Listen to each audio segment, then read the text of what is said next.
I miss you, all of you, every day. I love you.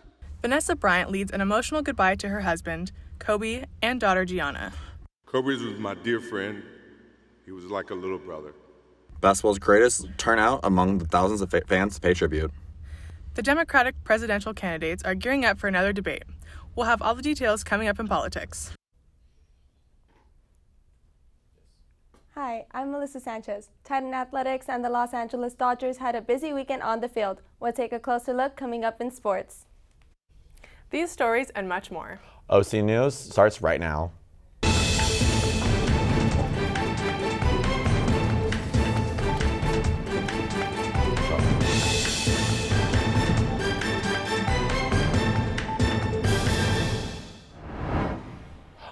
Thank you for joining us at OC News. I'm Gunnar Texera. And I'm Tian Williams. OC News is brought to you by the broadcast journalism students at Cal State Fullerton.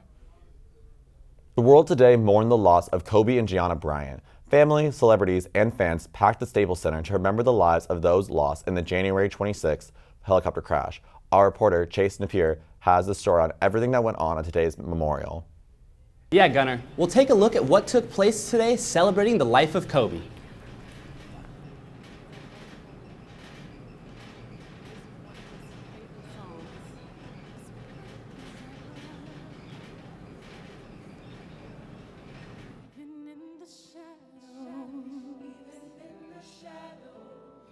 Baby, kiss me.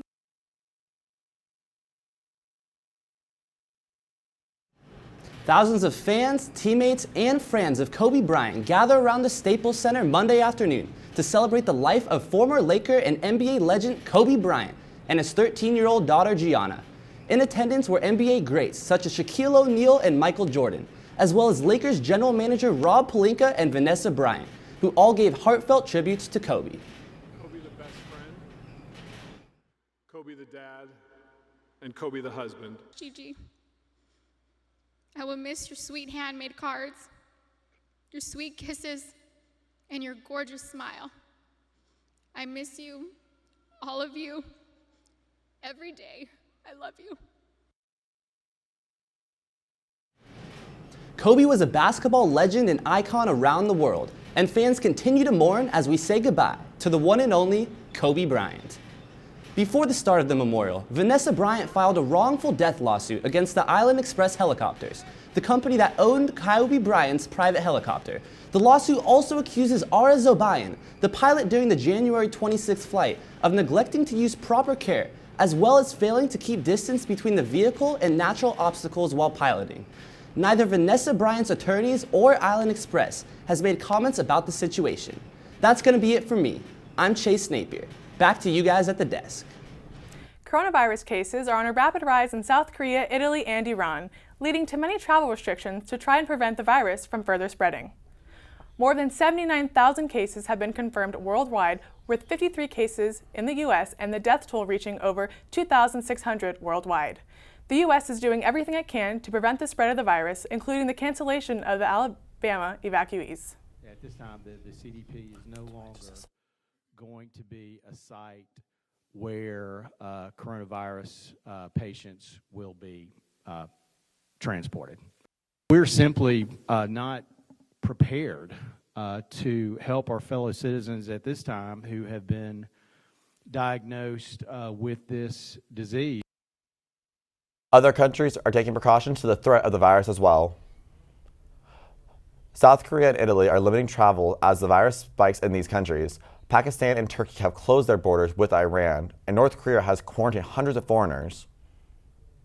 The U.S. stock market plummeted 1,000 points today. The decline comes as news as the coronavirus spreads globally. The Dow dropped 3.5%, marking its worst day in 2 years.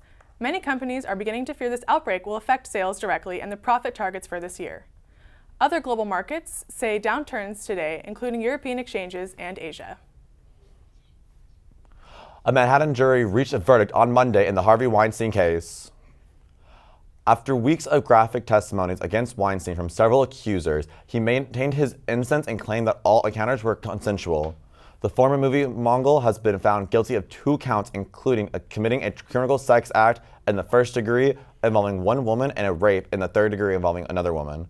The sentencing guidelines for those charges are prohibition to 4 years in prison for rape in the third degree and at least 5 years in prison for criminal sexual act in the first degree. Weinstein is scheduled for sentencing on March 11th. He was booked into Rikers Island prison Monday afternoon. An update on how Russia is making their way into this year's elections, and a new law that will make it harder to obtain a green card.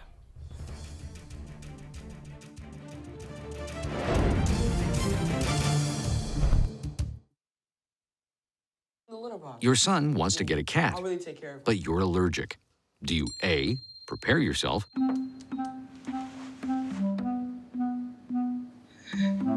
B, make the best of it, C squared equals 25. Good job. or C, find a loophole? When it comes to parenting, there are no perfect answers, but that's okay, because you don't have to be perfect to be a perfect parent. Teens in foster care will love you just the same. If I could go back and change it all, I would. I think I'm gonna miss you the most. I'm sorry. I'm so sorry. I'm so sorry. Maybe it's just the little moments. If I could go back and change it all, if I could go back, I would. But I can't.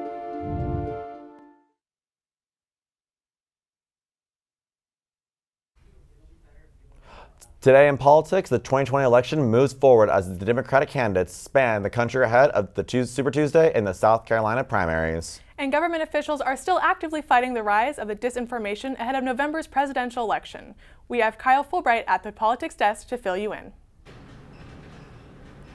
The intelligence community's top election security official briefed lawmakers on renewed Russian attempts to disrupt the 2020 presidential election.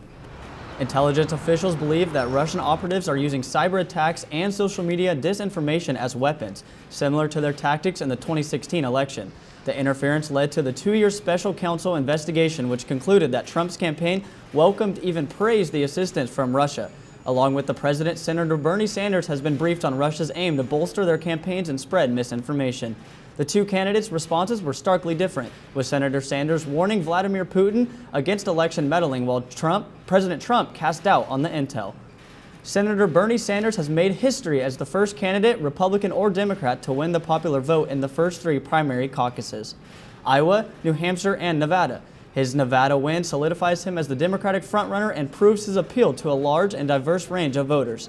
Sanders won with 46% of the primary voters compared to Joe Biden's 19% and Pete Buttigieg's 15%. The candidates will be headed to the rallies and debate ahead of the next primary caucus in South Carolina on February 29th. The Democratic presidential candidates will face off again in Charleston, South Carolina ahead of the state's primary election. CBS News and the Congressional Black Caucus will be sponsoring the now 10th debate in the primary race. Vice President Joe Biden, Senator Bernie Sanders, Senator Elizabeth Warren, Mayor Pete Buttigieg, Amy Klobuchar, and Tom Steyer have all made the polling thresholds to participate. Moderators will be questioning candidates on healthcare, climate change, education, foreign policy, and more at 8 p.m. Eastern. That's all for politics today. I'm Kyle Fulbright on the politics desk. Back to you guys in the studio. A new change to the U.S. immigration policy took place today. The public charge rule is now being implemented by the Trump administration after the Supreme Court lifted an order on Friday. This rule states that people applying for a green card or visa will now be judged on their income and education levels. It also checks to see if applicants already use public assistance, which includes food stamps. Critics have called it a wealth test and are afraid the change will stop immigrants from participating in government programs that could help their families. The White House praised the Supreme Court's ruling, with the press secretary saying in part that the rule will, quote, protect hardworking American taxpayers. The NASA mathematician who inspired the movie Hidden Figures, Katherine Johnson, died on Monday. In the 1950s and 60s, Johnson was part of the group of mathematicians whose calculations powered the first successful space mission. Johnson had mapped the moon's surface ahead of the 1969 landing and helped astronauts aboard the Apollo 13 return home safely. She retired in the mid-80s and was presented with the Presidential Medal of Freedom for her work in American space travel in 2015 by former President Barack Obama. Johnson was 101 years old. Just when you thought it was over, construction on campus continues. Our reporter Elizabeth Manzo is live on the scene with details. That's right. I'm live here in the quad right in front of McCarthy Hall, where construction seems to be underway yet again. Now, students and faculty were not alerted as to what is going on behind me here today, but I did get the chance to speak to a crew member where he informed me that they are setting up for a private donor event set to happen this Saturday. Now, I'm here with student Sonia Piñada to get her take on just how this campus project, another one, is affecting her, or how she feels about it. Personally, I feel like they could be wasting their money on something else that could be useful to like programs or like even parking structures. Like that's what everyone that comes here struggles with, and that's just like how personally I feel. And it's a bit distracting as well. Like, yeah. Perfect. Great. Thank you so much, Sonia. Well, there you have it. Some students are really just tired of all of these campus projects that have been happening for about 2 years now. However, this campus project is only temporary and will be taken down March 4th. For OC News, I'm Elizabeth Manzo. Thanks, Elizabeth, for the update. Stay tuned to find out where you can get free pancakes tomorrow and how you can enter to win pancakes for life.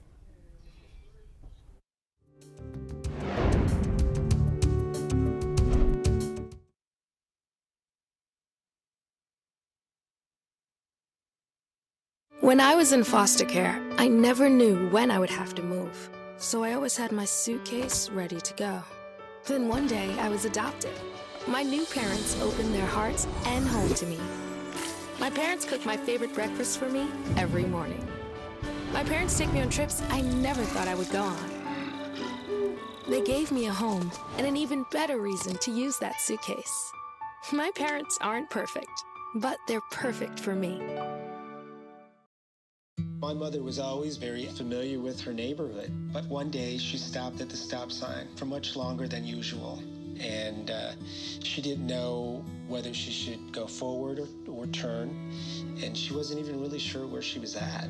It was very unsettling for her. I felt so much better after my son told me, "Mom, I don't want you to worry or be afraid. I'll be there for you, and we'll figure it out."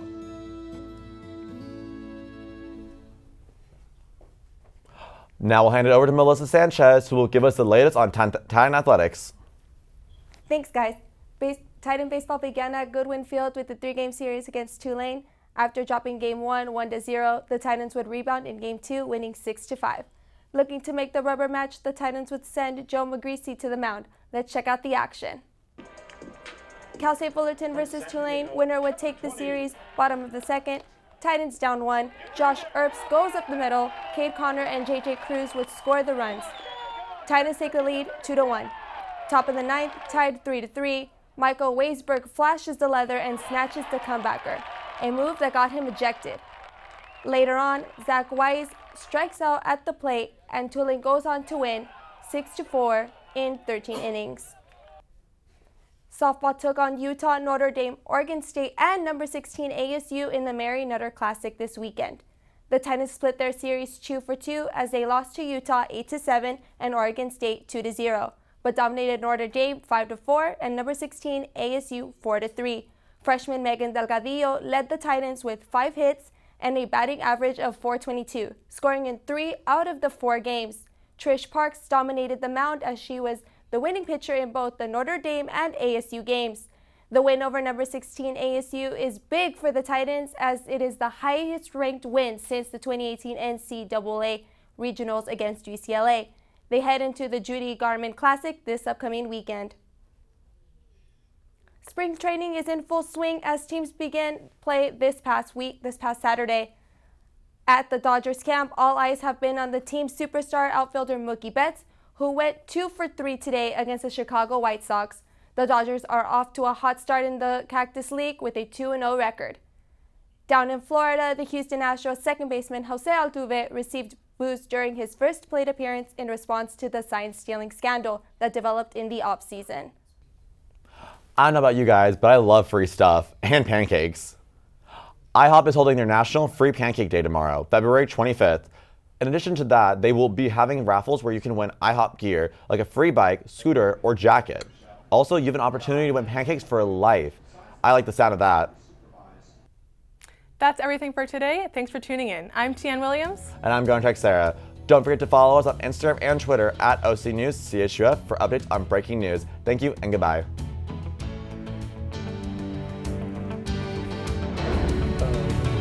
That was such a rough.